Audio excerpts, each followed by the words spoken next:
channel. Hey, you know what time it is? Time is, man. The beat.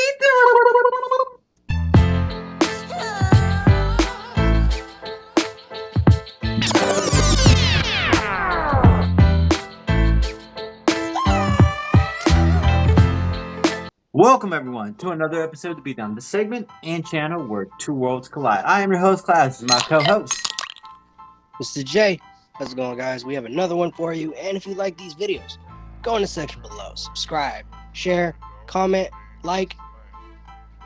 Yeah. And today we decided to mix things up. We decided we want to do something interesting because we've never done anything like this before, and these characters are both very interesting and fascinating in their own right. So let's get things started. I'm gonna be representing Image Comics Omni-Man.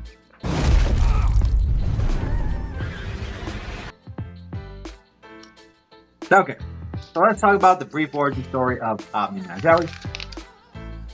Let's do it. Omni-Man, he comes to planet Earth. He says, I come in peace, guys. I'm here. I'm part of a special group of people that decided to help other people across the galaxy because they need our help, protect them and all that stuff. And people were like, yeah, he's a good guy. Wow, he's a great guy. He's like Superman. Yeah, they believed in the Superman Clark Kent complex. Unfortunately, that wasn't really Omni-Man's intention. Omni-Man actually was a bad guy. He was planning on taking over the planet, and eventually he tells his son about that, and then they have their whole disagreement about it. Disagreement being that he left his son with a bloody mess. So pretty much the brief origin story on this end is that Omni-Man's intentions were actually evil. His people actually eliminated the weakest ones by taking each other down little by little until only the strongest survived. And they thought to themselves, hey, we're the more superior people. So, hey, let's go conquer other planets because we're that superior. And they did so, and Earth was one of their targets. And that's a brief origin story of Omni-Man. Okay, so you guys have never heard powers, abilities, and feats before. So let me get down to it. Okay, it might be short, but it doesn't really need to be a lot in order to be impressive. Let's talk about the powers, ability, feats. For power-wise, he has super strength. He has flight, invulnerability, self-sustenance, reflexes, and a healing factor. His feats, he can hold his breath for 2 weeks. His brain can survive without oxygen. Lift over 200 tons. Omni-Man can shatter the moon twice over. Okay, can destroy a planet. Fought against a power being from Image Comics named Supreme and getting into a brawl with that guy. Decimated the Guardians of the Globe. If you've seen the Guardians of the Globe, they are top tier Justice League type characters and such. So yeah, it was impressive. Kind of characters. He fought in another dimension for over a year. Okay, imagine a year fighting in battle. Who's going? It's one thing 24 hours throwing down, but an entire year where you're fighting nonstop, that's 365 days of a butt whipping. Crazy. And Omni-Man proved himself on that. And that's pretty much as far as abilities would be. Alright, so let's talk about the end game. Right off the bat, Omni-Man has to make sure that this fight doesn't last a year. Because he won't make it a year. And the reason I say that is because these Super Saiyans go level. I mean, I can't imagine what he could do in an entire year if he continues fighting that guy. But that being said, so Omni-Man has to make this kind of quick. So he has to keep Vegeta at non-Super Saiyan level. Maybe he could fight him at Super Saiyan level at the first level, maybe the second. But if he goes more and more, there's no way. Omni-Man is very strong and very powerful, but there is a limit to how much he can do. And of course, he also has his healing factor, so a lot of things come in handy in that situation. For example, another possibility is Omni-Man and Vegeta throwdown. And Omni-Man wants to psych Vegeta out. Obviously, he realizes he can go a layer when he turns into a Super Saiyan, so he decides maybe, I need to make him think that, I'm dead. So maybe he lets Vegeta punch a hole into him and then walk away. Nothing. Now, here's the thing about these characters, Omni-Man, because he's a Viltrumite. Sorry, forgot to tell that in the origin story. He's a Viltrumite. And Viltrumites have some impressive healing abilities. So in a fight, he could technically still maintain control and maintain the ability to fight on. In Death Battle, there was a perfect example where he fought Homelander, and then he got his eyes hurt, and he was still strong way to go. So he can keep going even if he gets a whole punch into him, and he can still heal in the moment's time. And that's where the Psycho could come in. If Vegeta's a cocky guy, he probably would believe that if he could take him down with one punch, and that's it, and then walk away. And then after that, Omni-Man could just quickly run from behind, just go right through his back, and bam, come like that. And I do believe that Omni-Man can do it. Now, the thing about the Super Saiyans is that Vegeta and Goku are still human.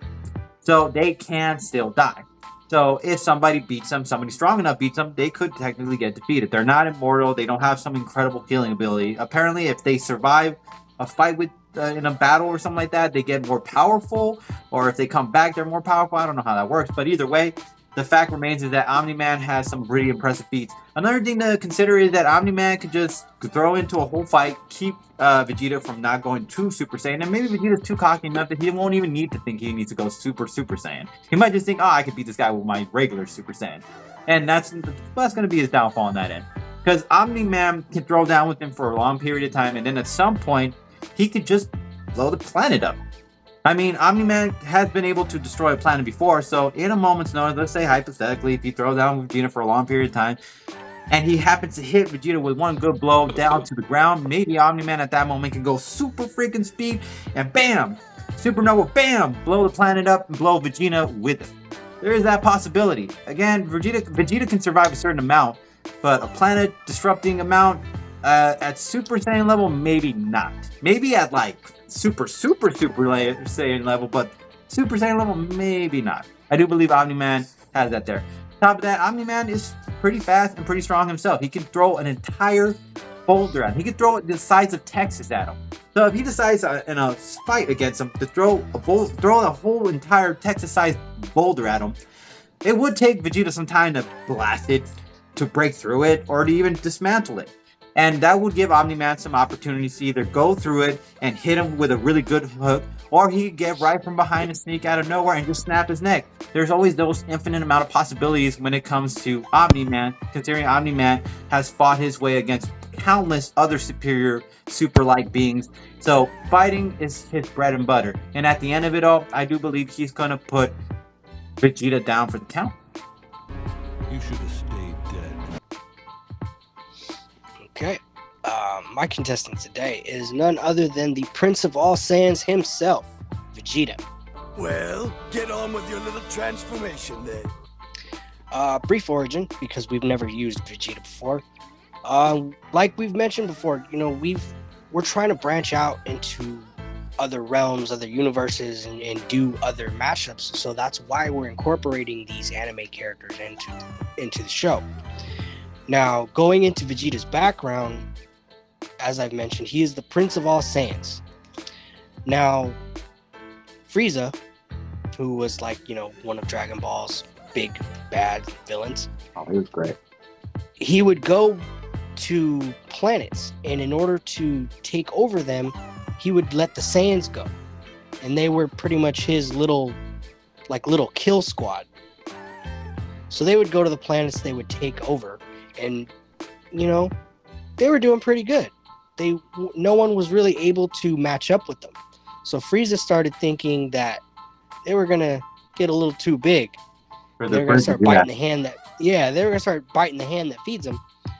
And he decided, you know what, I can't have you guys go unchecked.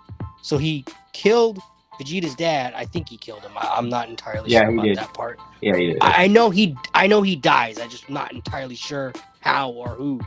So he kills Vegeta's dad and he destroys his home planet. And this kind of gave Vegeta a big chip on his shoulder. And that's kind of his brief origin. Now, going into his powers, abilities, and feats, I pause like that because there's a lot that Vegeta and these Saiyans can do. I'm gonna try to list these quickly because it makes this a little bit longer.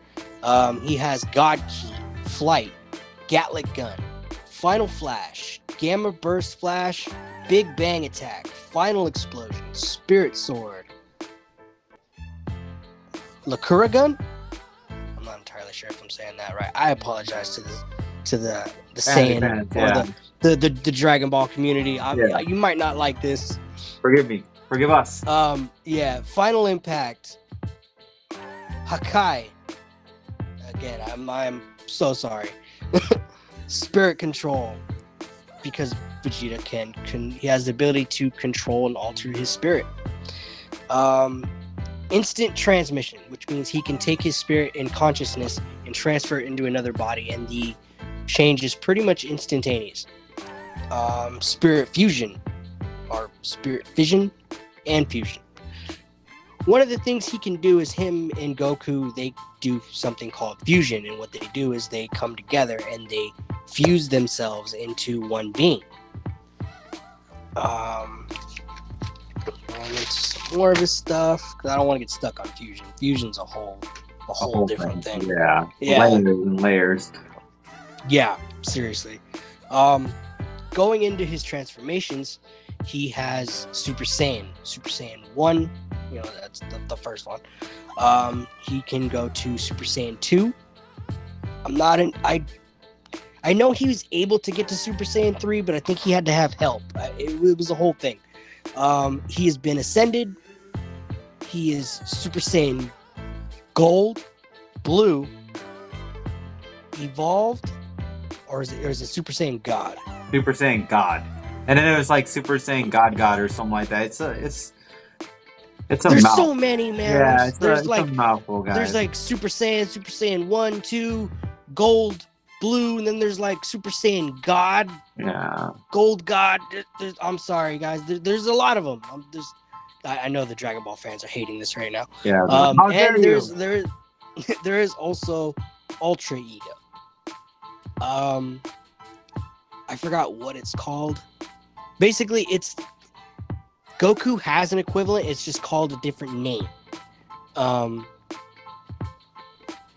Ultra Ego is pretty much like Vegeta's one of his most powerful forms.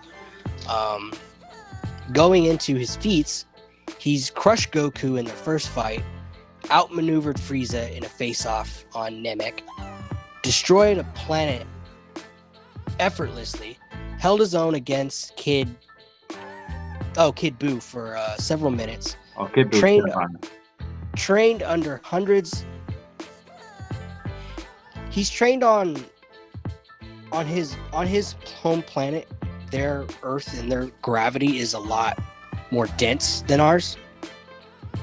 So, that's basically what that means. Like, Earth would be nothing for Vegeta. Like, his Earth and his gravity is so much stronger. That's why he kind of does have a bit of a super strength.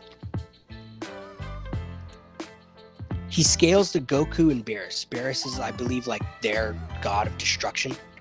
And I think Vegeta even trained with him. He's defeated a semi-perfect Cell, Frost, Golden Frieza, and Toppo.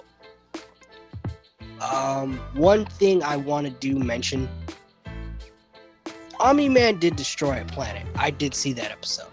I mean, obviously the comic might have more context to it, but my point with that is he had to try. Like, he really had to try to get that planet to blow up. He had to fly, he had to kill a whole bunch of people. He had to be in the vicinity, and it took an extreme amount of effort for that short little period of time. People are just like, what are you talking about? It took him a few seconds to destroy the planet. He still had to, use his abilities to an extreme extent. His strength, his speed, his maneuvering. He had to use all that. Vegeta has destroyed a planet, just as Omni-Man did. Only he did it effortlessly. He did it with like a wave of his finger. I agree. Yeah, finger. He did just a finger blast and boom, blow up a planet. Yeah, gone. Like, I think he was talking to somebody. He was sitting there and the guy was like, "You can't do that," or something like that. Yeah, he's like, "Watch me." I don't know what. He was just, "Oh, hey, watch this." You want to see something cool? Yeah, it was a moment exactly like that. So going into the end game, Omni-Man, yeah, he could possibly stand a chance against Vegeta in his normal form, or maybe even Super Saiyan.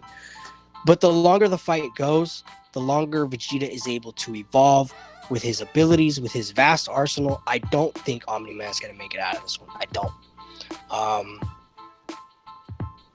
The only problem Vegeta is going to have is his ego, his giant ego, his cockiness, and the blasts themselves. Like, as you've seen a lot of time, it's a great epic shot when they get in the anime when, you know, Vegeta stands there and he does his little motion and he, you know, but the problem with that is it takes a while to use. Yeah. So he, you know, he's going to have to use like whatever quick attacks that he has, you know, whatever, you know, as fast as he can. Yeah, you know? exactly.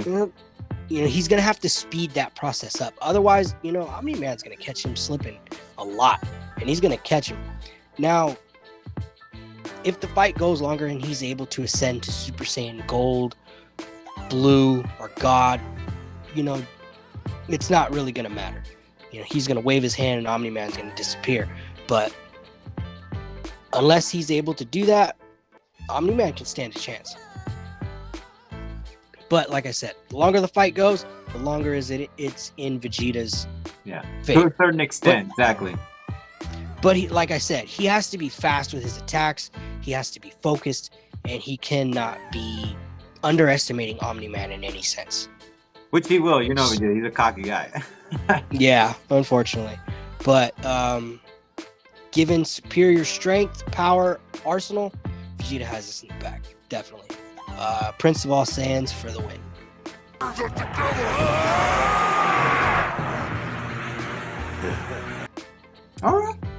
All right. Man, I'm not going to lie, I think this was a pretty good one. So, yeah, it's going to be tough to say, guys, but as always, it's not really up to me, and it's not really up to my boy. It's really more up to you guys. So, if you guys liked my argument, you know what you can do? You can hashtag Omni-Man. And if you like my boy's argument, what can you do, brother? Hashtag Vegeta. And as always, No Praise fam, we really appreciate you guys. Catch you guys later. Peace.